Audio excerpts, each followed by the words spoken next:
The president signed an executive order aimed at shutting down the Department of Education, saying he hopes the current Secretary of Education will be the last one.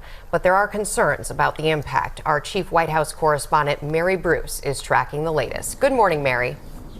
Good morning, Rebecca. Well, the president says that the Education Department is, quote, doing us no good and is taking action to essentially shut it down, signing an executive order surrounded by young students. But this morning, as you said, there are very real questions about what this all means for the nation's public school children.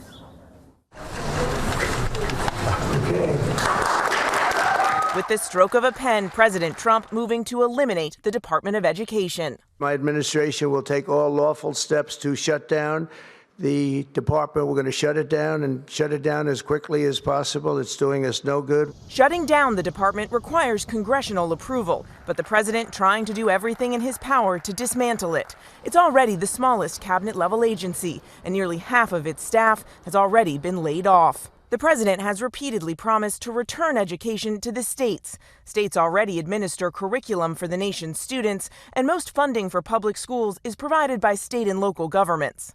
What the Education Department does oversee, enforcement of civil rights laws to prevent discrimination in schools, funding for low-income students and students with disabilities, and the process of students applying for college financial aid, a $1.6 trillion portfolio of student loans. The administration insists these services won't be interrupted, that they will be taken care of by other agencies, though they haven't said which ones. Across the country, many educators are apprehensive.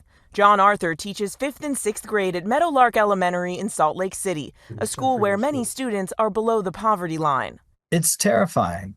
The first thing that I want to acknowledge is the fact that nobody knows what's going to happen. And nobody knows what it would mean for sure if the Department of Education went away. But I do know that as a teacher in a Title I school, my students not only receive but rely on the funds that we get from the federal government. But others, like Oklahoma State Superintendent Ryan Walters, think their students will ultimately benefit. I think states are going to have more money than they've ever had with less strings because, again, when you eliminate the bureaucracy, you're eliminating those roles, you're able to give states more money. Now, again, only Congress can actually abolish the agency, and right now it's not clear if the president has the votes to do so.